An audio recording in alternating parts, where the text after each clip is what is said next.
Me llamo Julián y manejo Uber desde hace poco más de 3 años. Siempre trabajo en las noches porque hay menos tráfico y la tarifa dinámica se activa más seguido. Esa noche estaba dando vueltas por la colonia Doctores, esperando que cayera una buena carrera, cuando me llegó una solicitud desde el centro histórico, cerca de la calle Regina. Era como la 1 de la mañana. Acepté de inmediato. Siempre me pareció que esas zonas son medio pesadas, pero mientras haya clientes que paguen, uno se arriesga. Llegué al punto marcado y no había nadie. Pensé que tal vez era un error o que se habían arrepentido, pero justo cuando iba a cancelar, vi a una chava parada en la banqueta. Llevaba un vestido blanco y un suéter beige. Se veía como desorientada. Se me acercó y me dijo en voz bajita: «Buenas noches, ¿usted es Julián?». Asentí con la cabeza y le abrí la puerta. Se subió en silencio al asiento trasero. Le pregunté hacia dónde iba y me dijo que a Iztapalapa, a la colonia El Santuario. Me pareció raro porque es una zona complicada, y más a esa hora, pero ni modo, ya estaba aceptada la carrera. El camino estuvo muy callado. Le pregunté un par de cosas, como si estaba bien o si quería que pusiera música, pero apenas respondía. Tenía una voz muy suave, casi como susurro. Lo único que me dijo fue que tenía que llegar antes de las 2:30, porque si no, su papá se iba a preocupar. Durante el trayecto me empezó a entrar una sensación bien extraña.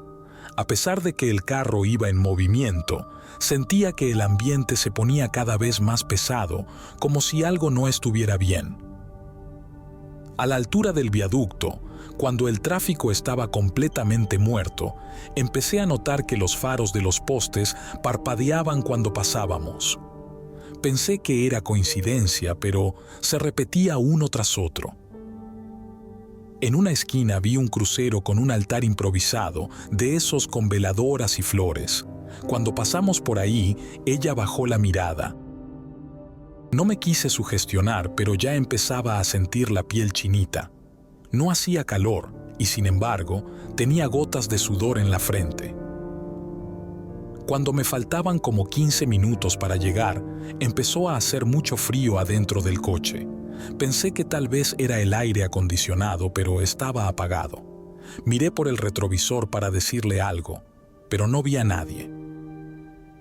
Me saqué de onda. Pensé que tal vez se había agachado o algo, pero no estaba. Frené de golpe y me orillé. Me bajé del coche como loco, abrí las puertas de atrás y nada. Vacío. Me quedé parado unos segundos tratando de entender qué había pasado. No podía ser que alguien se bajara sin que me diera cuenta.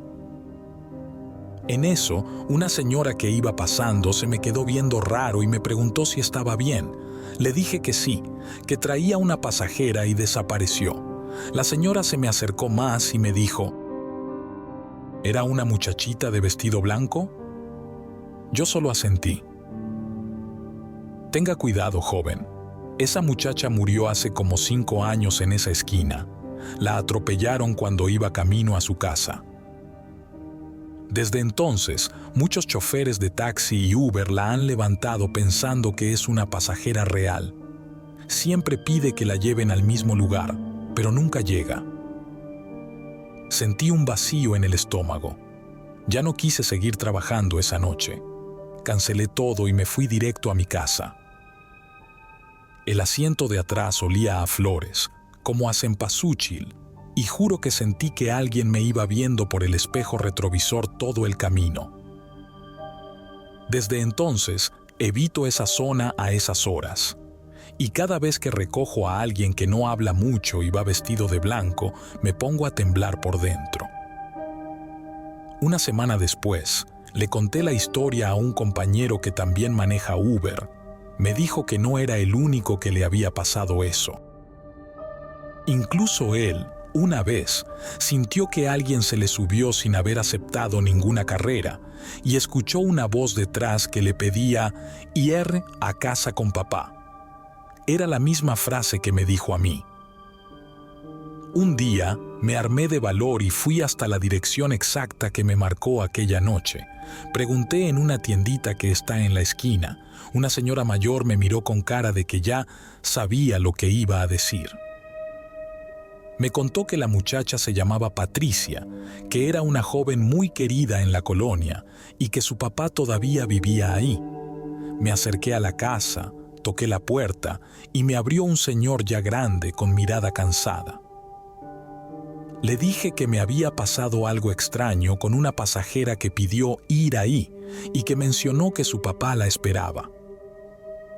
El señor no me dijo nada, solo bajó la mirada y empezó a llorar. Me dio las gracias por traerla. No supe qué hacer ni qué decir. Me fui de ahí con el corazón apachurrado. Desde entonces no he vuelto a ser el mismo. Cada noche que salgo a manejar, reviso 2 veces el retrovisor. A veces, aunque no haya nadie atrás, el sensor del cinturón se activa o escucho un suspiro. No siempre, pero pasa. Y aunque me cueste creerlo, sé que esa muchacha sigue buscando llegar a casa, porque su historia no terminó cuando murió. Y porque a veces los fantasmas no buscan asustarte, solo necesitan un aventón para volver, al menos por un ratito, al lugar donde fueron felices.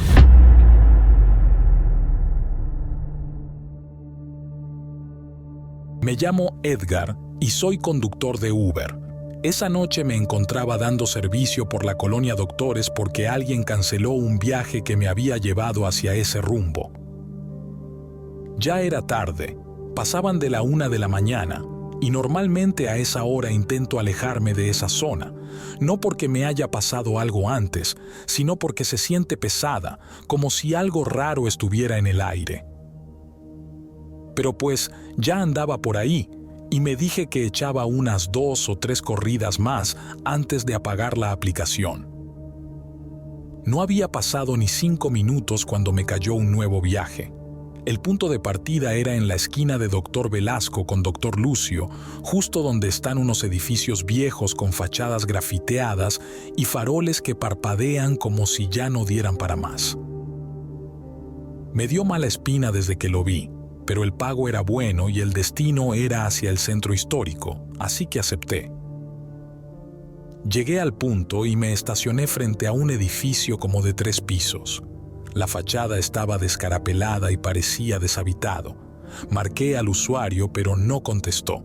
Al minuto exacto se abrió la puerta del edificio y salió una mujer. Era muy delgada, con el cabello negro largo y vestía de negro también. Pensé que era una de esas personas que trabajan de noche o regresan de alguna fiesta. Se subió al asiento de atrás sin decir ni una palabra. «Buenas noches», le dije. Ella solo asintió con la cabeza. Lo raro es que, al verla por el retrovisor, no le alcanzaba a ver bien el rostro, como si estuviera desenfocado o fuera de lugar.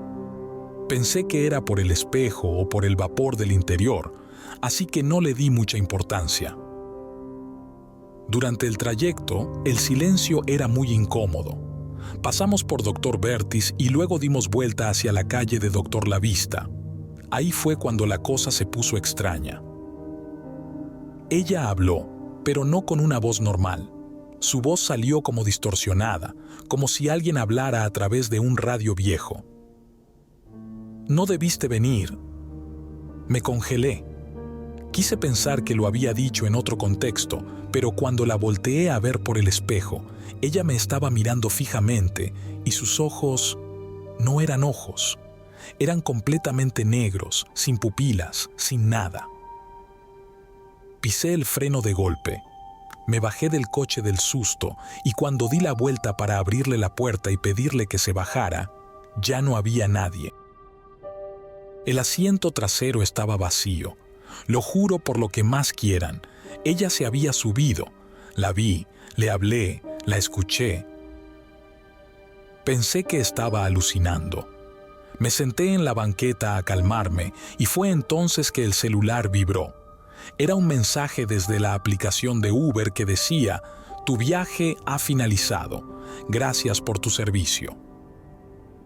Abrí la aplicación y el destino marcaba una dirección que no había visto: Cementerio de San Fernando. Me quedé helado. Esa mujer, o lo que fuera, me había hecho darle un aventón a un maldito panteón. Pensé en salirme de la aplicación, pero quería comprobar algo. Revisé el historial de viajes y ese servicio no aparecía, como si nunca hubiera existido. Pero había algo aún más raro. El taxímetro interno del coche, el que uso para saber cuántos kilómetros recorrí, marcaba exactamente 13 kilómetros. El viaje sí ocurrió. No dormí esa noche. Ya en casa, empecé a buscar en internet si había reportes de cosas raras en ese cruce de calles. Me metí a foros, a videos y hasta a grupos de Facebook de leyendas urbanas de la ciudad. Para mi sorpresa, encontré una publicación de hace 5 años. Un conductor de taxi relataba haber levantado a una mujer vestida de negro en esa misma esquina, con descripción idéntica: delgada, pelo largo, sin hablar mucho y con destino a un panteón. En su caso, fue el Panteón de Dolores. Otro caso más en los comentarios mencionaba que alguien vio a una mujer similar en una madrugada de lluvia. Esa vez, el conductor perdió el control del coche y chocó contra un poste. Decía que la mujer había desaparecido antes del impacto. Me puse a pensar si lo mío había sido mera coincidencia o si esa mujer era parte de algo más grande, una entidad, un alma en pena o algo peor. Lo único que sé es que después de esa noche, el coche ya no fue el mismo. Las luces traseras fallan a veces, el estéreo se apaga sin razón y el asiento trasero se queda húmedo como si alguien se hubiera sentado ahí. Ya lo llevé con el mecánico y dice que todo está bien. Un compañero de Uber, al que le conté la historia, me dijo que dejara de trabajar de noche, que hay cosas que no se deben mover, que si esa mujer se te aparece es porque te está escogiendo y que si vuelvo a verla, no me detenga. Yo no soy creyente, nunca lo fui, pero desde esa noche, antes de comenzar cada viaje, rezo un Padre Nuestro. No por miedo, sino por si acaso, porque la neta, hay algo en esas calles de la Doctores que no es de este mundo. Y sé que no fui el único que la ha visto, porque ella sí se subió a mi coche.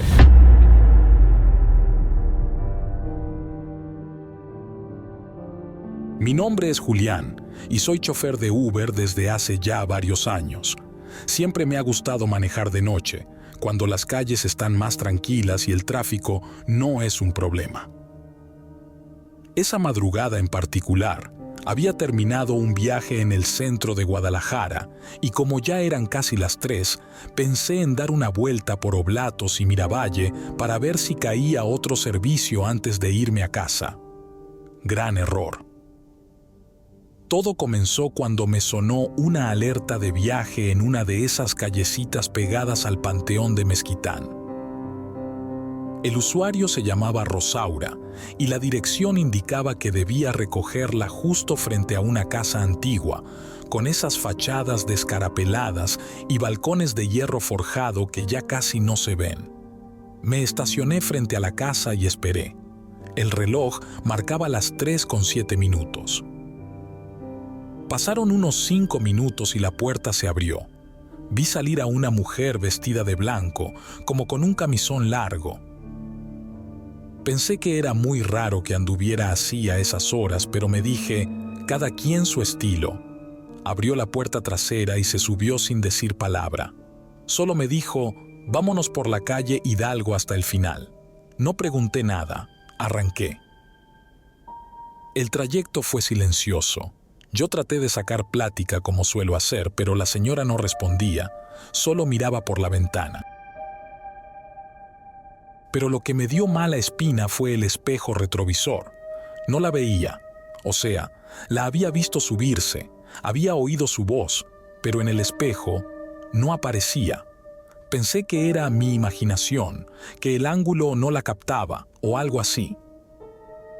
En el trayecto pasamos por varias zonas apagadas, calles donde apenas había una que otra lámpara funcionando. En una esquina vi un grupo de perros callejeros que de repente se pusieron a aullar todos al mismo tiempo, como si sintieran algo. Yo ya iba con los nervios encendidos, pero intentaba mantener la calma. Incluso empecé a pensar que igual y era una broma, una de esas historias que uno escucha pero nunca cree vivir. Al pasar por Miravalle, la mujer de pronto me dijo: «Aquí está bien». Me detuve frente a una casa que parecía abandonada.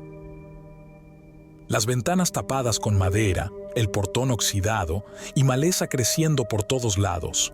Volteé para preguntarle si quería que esperara, y ya no había nadie. El asiento trasero estaba vacío. Me bajé del coche espantado, abrí las puertas, revisé todo hasta el piso del auto.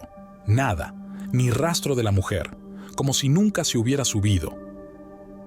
Me quedé parado un rato, intentando entender qué chingados había pasado. Revisé la app, el viaje aparecía como completado. El nombre, Rosaura. Me metí a Google por puro morbo y busqué Rosaura Guadalajara con la dirección donde la recogí. Lo que encontré me dejó helado. Hace más de 40 años, en esa casa había vivido una mujer que fue encontrada muerta en su cama, vestida con un camisón blanco. La encontraron justo un 3 de noviembre, a las 3:07 de la madrugada. La causa de muerte nunca se supo, pero decían que desde entonces, cada año, alguien la ve salir por esa puerta. No sabía si estaba en shock, si lo había imaginado, pero entonces revisé la cámara del tablero. Siempre dejo la grabación corriendo por seguridad. Retrocedí el video y se ve claramente la puerta trasera abriéndose sola, pero no se ve nadie entrando. Solo la voz, clara, fuerte, diciendo: «Vámonos por la calle Hidalgo hasta el final». No quise seguir viendo. Esa noche no volvió a sonar la app. Me fui directo a mi casa sin decirle nada a nadie. Hasta hoy. Durante semanas tuve sueños raros. Soñaba que manejaba solo, pero escuchaba una respiración en el asiento trasero. Incluso una vez, mi esposa me despertó porque estaba hablando dormido. Me dijo que repetía una y otra vez: «Ya llegamos, Rosaura». Un compañero del trabajo, que también maneja por las noches, me contó que una vez, hace como 3 años, también recogió a una mujer con ese mismo nombre. Misma zona, misma hora, pero a él le bajó la presión y se desmayó al volante cuando la vio desaparecer frente a sus ojos. Chocó, y cuando llegaron los paramédicos les dijo que había una mujer en el carro. Nunca encontraron a nadie. Desde entonces evitamos esa parte de la ciudad. La historia ya se ha hecho medio leyenda urbana entre los que manejamos de noche. Nadie quiere recoger a Rosaura, pero a veces la app no te da opción. Solo aparece el viaje, la alerta, y cuando ves, ya está sentada en el asiento trasero. Nunca había tenido miedo de manejar de noche. Ahora evito pasar por esa zona, porque sé que lo que vi, lo que viví, fue real. No era una pasajera cualquiera. Era un alma que, por alguna razón, sigue pidiendo un viaje sin destino. No busquen historias de miedo en Google mientras trabajan en la madrugada. A veces, esas historias se suben solas a tu carro.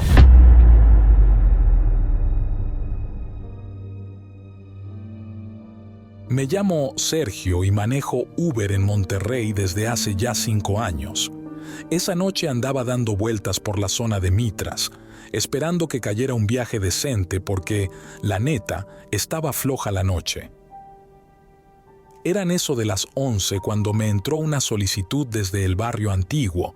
Un chavo, nombre Josué, me marcó casi de inmediato para decirme que se encontraba afuera de un bar, uno de esos que mezclan lo moderno con fachadas viejas, bien clásico del centro. Me dijo que urgía salir de ahí. Cuando llegué, lo vi parado en la banqueta. Era un vato alto, flaco, bien vestido, pero con una mirada que no me gustó. Algo tenía en la cara, como una calma fingida, como si se hubiera puesto una máscara para disimular que algo no estaba bien. Se subió al asiento de atrás sin decir mucho, solo que lo llevara a San Bernabé. El trayecto era de unos 20 minutos con suerte. Lo saludé con un «¿Todo bien, carnal?» y me respondió con un «Sí, todo bien, ya no tarda en terminar la noche». Eso me dejó frío. Desde que arrancamos, el ambiente se sintió raro. Yo, para romper el hielo, le pregunté si todo bien y nomás dijo que tenía prisa. No quiso más plática. Pasamos el puente de Gonzalitos y yo sentía que ese silencio me iba envolviendo. Lo único que rompía el ambiente era el golpeteo de las llantas sobre el pavimento y la musiquita suave del radio. Trataba de enfocarme en el camino, pero algo no se sentía bien. Fue a la altura de Mitras cuando me di cuenta que algo andaba muy mal. Revisé por el retrovisor y el vato traía las manos manchadas, pero no era tierra ni grasa de carro, era sangre. Me quedé helado, pero no dije nada. Me hice el que no había visto. Segundos después, lo vi sacarse un cuchillo del abrigo y limpiarlo con una servilleta. No era cualquier cuchillo, era uno de esos largos, de caza, con filo doble. Estaba manchado también, goteando. El corazón me empezó a latir tan fuerte que sentía que el vato lo podía oír. Mantuve la mirada al frente, pero ya tenía claro que ese cabrón había hecho algo feo. Me empezó a hablar como si nada. Me preguntó que si me gustaba trabajar de noche. Le dije que sí, aunque la neta ya no sabía ni lo que decía. Luego, con toda la tranquilidad del mundo, me soltó. Hay noches que son para dejar algo atrás, o a alguien. No supe qué responder. Yo solo pensaba en llegar a San Bernabé, dejarlo y largarme. Pero cuando llegamos, me pidió que me metiera por una callecita sin luz, según esto porque su casa quedaba al fondo. Lo hice, pero en cuanto el carro se detuvo, me apuntó con el cuchillo y me dijo que no hiciera ni un movimiento. Pensé que me iba a matar. La navaja brillaba con la poca luz de un farol que parpadeaba al fondo. Me preguntó cómo me llamaba. Le dije la verdad. Luego me dijo: Sergio, no eres como los demás. No tuviste miedo hasta ahora. Eso me gusta. Guardó el cuchillo, abrió la puerta y bajó caminando lento hacia la oscuridad. Yo no podía moverme. Me quedé varios minutos respirando como si hubiera corrido una maratón. No sabía si avisar a la policía o largarme. Al final me fui, pero mientras me alejaba, lo vi de nuevo en el retrovisor. Estaba parado, justo en medio de la calle, viéndome irme con una sonrisa. Esa noche no dormí. Al día siguiente revisé las noticias locales y encontré que habían encontrado el cuerpo de un hombre acuchillado cerca del mismo bar del barrio antiguo de donde recogía Josué. Coincidía todo: la hora, el lugar, hasta las heridas. El nombre del fallecido era Rodolfo L., un abogado que había estado celebrando su cumpleaños esa noche. Nadie sabía por qué lo atacaron. Pensé en ir a declarar, pero ¿qué iba a decir? ¿Que llevé a un asesino en mi carro y me dejó ir nomás porque le caí bien? ¿Que vi su cuchillo y sus manos llenas de sangre? Lo dudarían. ¿Y si ese vato me encontraba después? Las semanas pasaron, pero no pude evitar seguir preguntando en voz baja entre los colegas si alguien más había recogido a alguien como él. Algunos me dijeron que en la zona de la Purísima había habido casos raros, pasajeros que pedían viajes que acababan en terrenos baldíos o que desaparecían del asiento trasero. Historias que suenan a locura, pero después de lo que viví, ya no dudo nada. Un compa me contó que una noche, también en San Bernabé, subió a una chava con la ropa empapada y los ojos muy abiertos. No habló en todo el camino y cuando llegaron, el asiento estaba seco. Él juró que se había bajado, pero al revisar las grabaciones de la cámara que llevaba por seguridad, nunca se ve que alguien se suba o se baje. Y yo sigo manejando, sí, pero con la paranoia bien pegada al volante. En Monterrey hay muchas cosas que parecen normales, hasta que se suben a tu carro.